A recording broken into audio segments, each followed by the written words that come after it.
cheapest furnace in, I would just say you'd find a medium grade furnace, have that installed, and be done with it. Make sure it's installed by a professional too, because you don't want to mess around with something like a furnace, which can be a safety issue, fire issue, any sort of health or safety issue. You want to have a professional who does that. Yeah, don't send me in there. That wouldn't be a good idea. So, like a good furnace. Now, do I go with high efficiency? Do I go with a medium, like 80%, 85% efficiency? Mm-hmm. To be honest, it depends on the project and on your budget.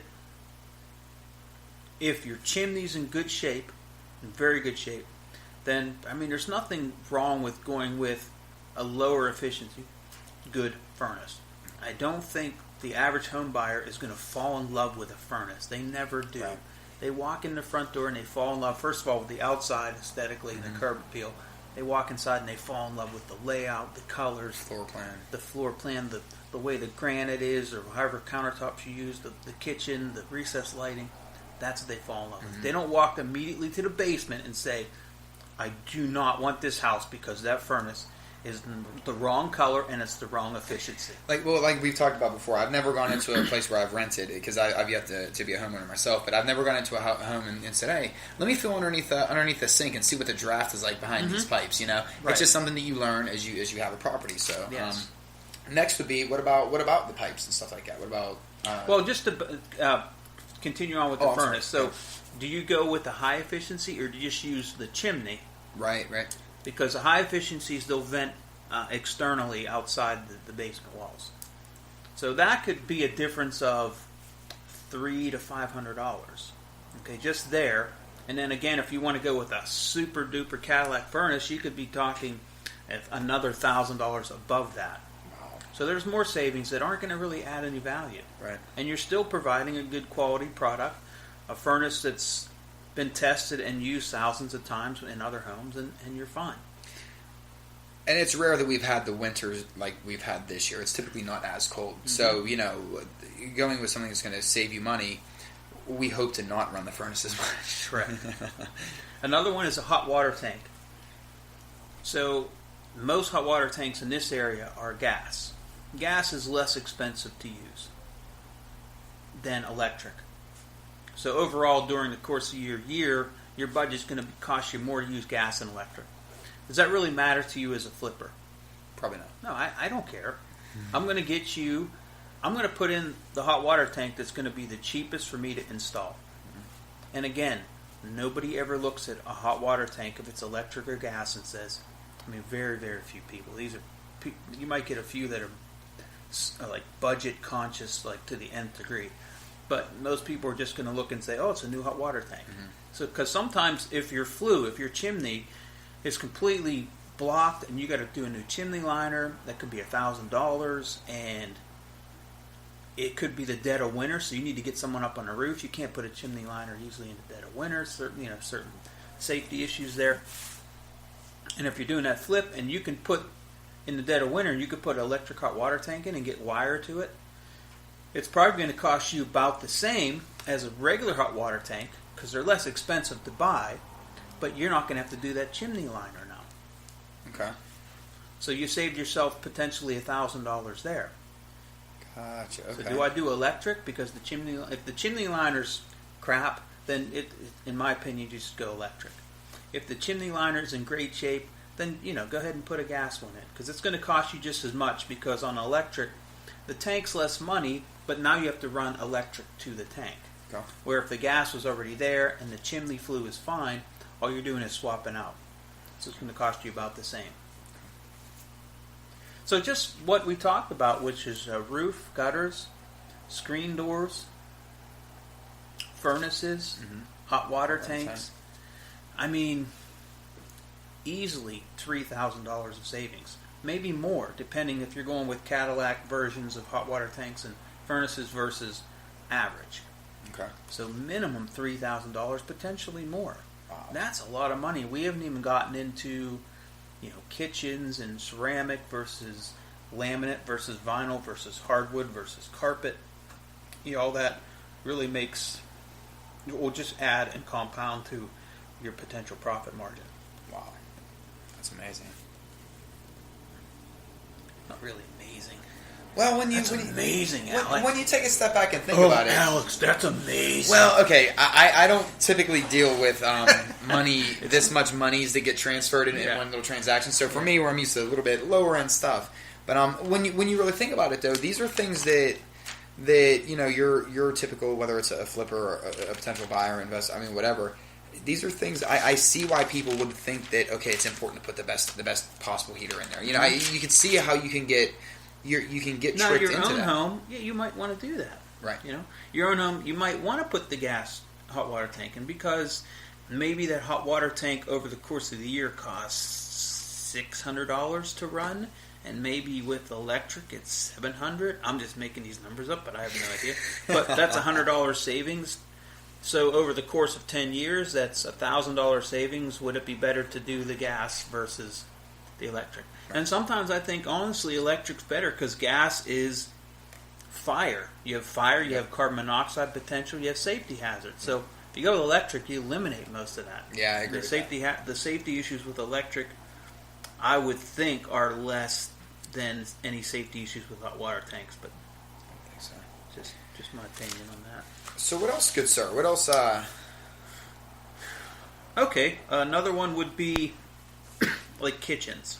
Okay. Ooh. I don't like to use cheap kitchen cabinets, but this is my personal opinion. This is like one of my pet peeves, right? I don't like to use really cheap cabinets. I just think it gives you a crummy finished product, and I will spend a little more on a kitchen. So, for example, I'll get kitchens that are more solid wood than like a cheap cabinet. They're a better construction, so the drawers are put together with, I think, what they call dovetail. Okay. It's a type of woodworking term, and the cabinets are usually soft closed drawers. That's pretty common today. You see that a lot. Soft closed drawers and doors. And we'll typically go with a better countertop because we'll go with granite in many cases. Granite's hot right now, but I think that's probably change. It comes and goes, right? Styles come and go, but granite is so hot right now. We might spend an extra $500 on a kitchen, just on the materials, versus if we went cheap. And to me, that's $500 well spent. Especially if you're saving when you're kind of scraping on some like I said, stuff. there are certain areas, I think, this is my opinion, so everybody has, I'm sure there's a flipper out there that does 10 times the flips that I do, and they have a completely different method. This is just my method. I don't like to shortcut on kitchens. Okay.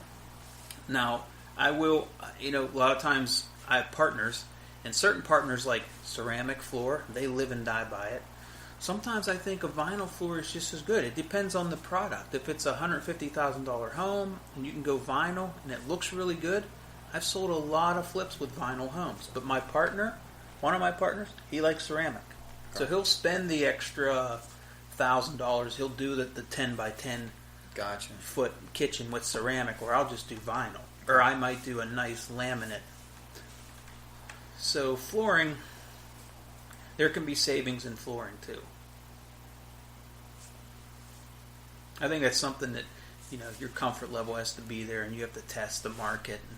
But I've done enough flips, and I know market trends, and I know where we are in a certain market. If we're a $500,000 home versus a $100,000 home, you have a smaller margin. So it's important to know your margin and to know what's going to make you money and what isn't. These are just some of the small items that I do personally that I think ultimately at the end of the year put more money in my pocket and don't really affect the value. Gotcha. Or the product. It doesn't affect the product considerably. I'm not putting in the best furnace. I'm not putting in the best everything, but I'm trying to give my buyer a good product that they can live with for the next 10 years without any failures. And so in a way, it's almost like what we've spoke about today. Like you kept referencing, like with the Cadillac model. It's almost like thinking about the home as the Cadillac, and everything we talked about, just the tires. You can buy the most expensive tires in the world, but you can there's not always the need for it. You know what I mean? Mm-hmm. So why buy racing tires if you're never going to race? True. Yeah, that's a good analogy.